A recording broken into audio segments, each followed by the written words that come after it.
Olá, é, estamos aqui na nossa segunda aula desse formato e, na verdade, a aula de hoje seria o pastor Odair que estaria complementando aquela parte da apostila que a gente ficou, né? Aquela última parte, o último parágrafo que ficou faltando da nossa apostila. Mas, como os irmãos têm acompanhado, né, eles têm, tá indisposto ainda um pouco, não deu para a gente fazer a gravação dessa parte da aula. Então, para a gente continuar um pouquinho, né, trabalhar um pouquinho um subponto aí daquilo que a gente tratou da semana passada, até pegando o gancho do desafio que eu coloquei para o João lá no grupo, né, da nossa sala, falando sobre a vontade absoluta de Deus e a permissão de Deus. E aí até o João deixou lá no grupo um exemplo, né, que é de Jonas, que a vontade absoluta de Deus era que ele fosse para Nínive falar sobre o amor de Jesus para aquelas pessoas. Mas Jonas, por sua própria avaliação, achou que o povo da cidade não merecia, né, a salvação e decidiu ir para outro lado, para o lado inverso. Deus então permite, né? Então, uma permissão aí, Deus então permite que ele tome um navio e vá, mas a gente conhece a história de toda a reviravolta que acontece e Jonas acaba voltando então para a vontade absoluta de Deus. Eu pedi que vocês colocassem, né, se de repente alguém lembrasse mais de algum exemplo, colocar lá também no grupo da igreja. Eu lembrei de um exemplo que eu quero colocar aqui para vocês. Está lá em Êxodo capítulo 1, do versículo 15 ao versículo 22. Um pouquinho antes, assim, entre José e Moisés. Depois que acontece toda aquela história de José, ele se torna príncipe do Egito, ele se torna governador, passa um tempo, vão vindo outros faraós, José é esquecido, esse novo faraó então começa a perceber que os israelitas estão aumentando, né, em número, né, muitos israelitas nascendo, e ele percebe, ele começa a ficar com medo dessa situação. E aí a gente chega no versículo 15, onde ele começa a relatar de que ele tem, né, esse medo, estão nascendo muitos meninos, e eles têm medo de que esses meninos se tornem uma ameaça para o povo do Egito. Então, o faraó dá uma ordem para que as parteiras que atendiam as hebreias, toda vez que nascessem um menino, ela deveria matar essa criança, mas se fosse menina, ela deveria deixar viver.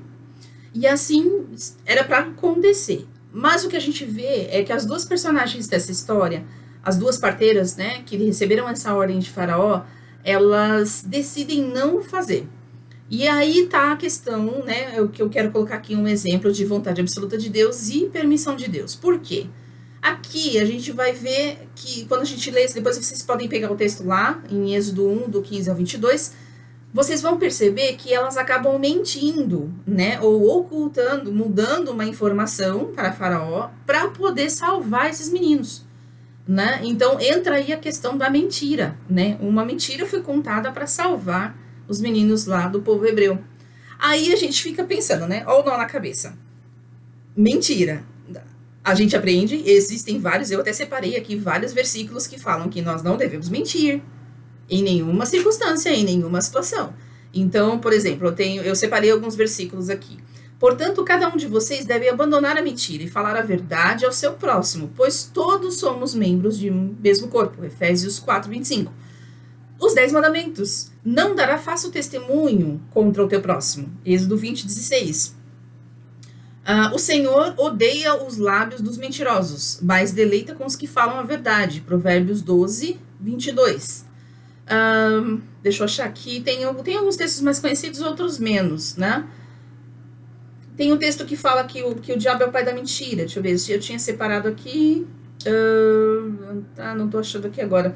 Mas tem vários aqui, eu fui separando aqui. Contudo, se vocês abrigam no coração inveja, amargura e ambição egoísta, não se gloriem disso, nem neguem a verdade. Tiago 3,14. Os lábios arrogantes não ficam bem ao insensato, muito menos os lábios mentirosos ao governante. Provérbios 17, 7. Vocês pertencem ao pai... achei. Vocês pertencem ao pai de vocês, o diabo, e querem realizar o desejo dele.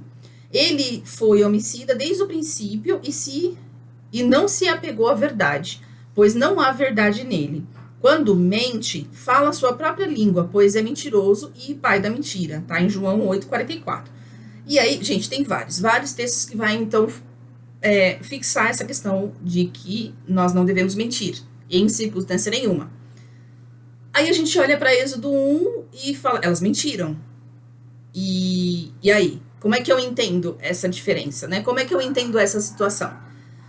Qual é a verdade absoluta de Deus? Não minta em situação nenhuma, em circunstância nenhuma, né? Pois, aí a gente viu aqui em João 8,44, o pai da mentira é o diabo. Então, se você mente, você é filho do diabo. Isso aqui, acho que todo mundo aqui já tá cansado de ouvir falar.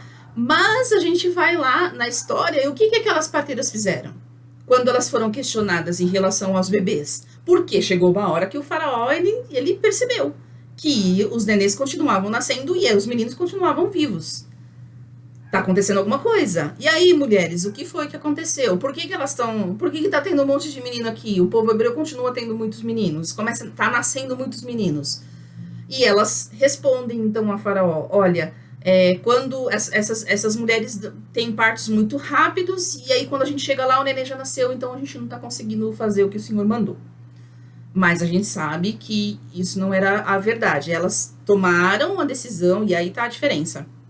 Elas tomaram uma decisão pela vida daquelas crianças, em proteção àquelas crianças.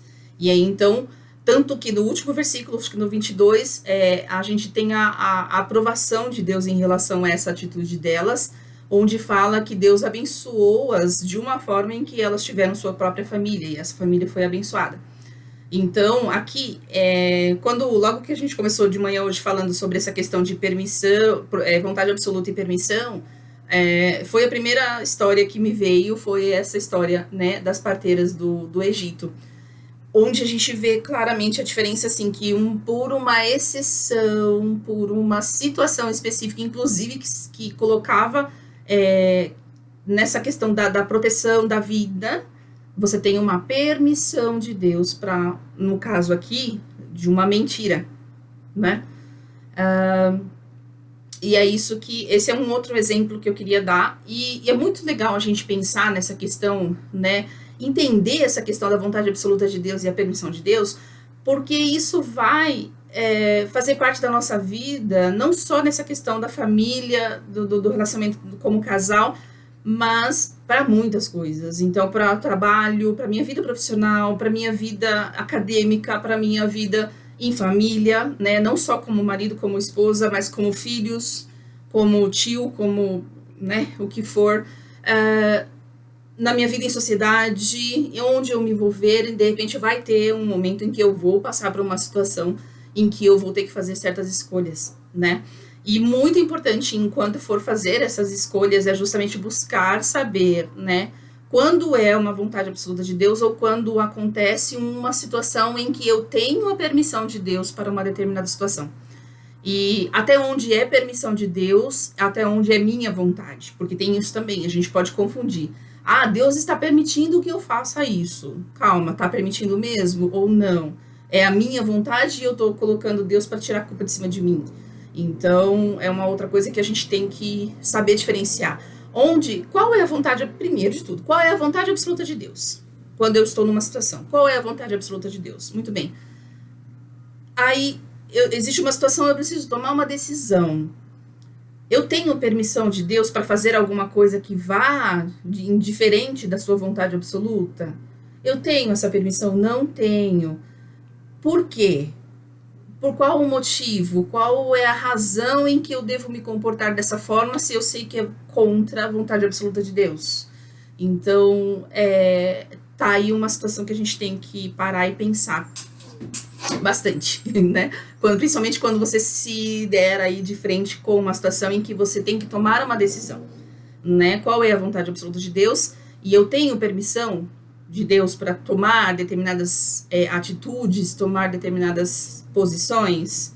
Não tenho, por quê, né? Então, aqui existia uma razão muito forte, porque existia um plano de Deus, né, no futuro ali para o povo hebreu.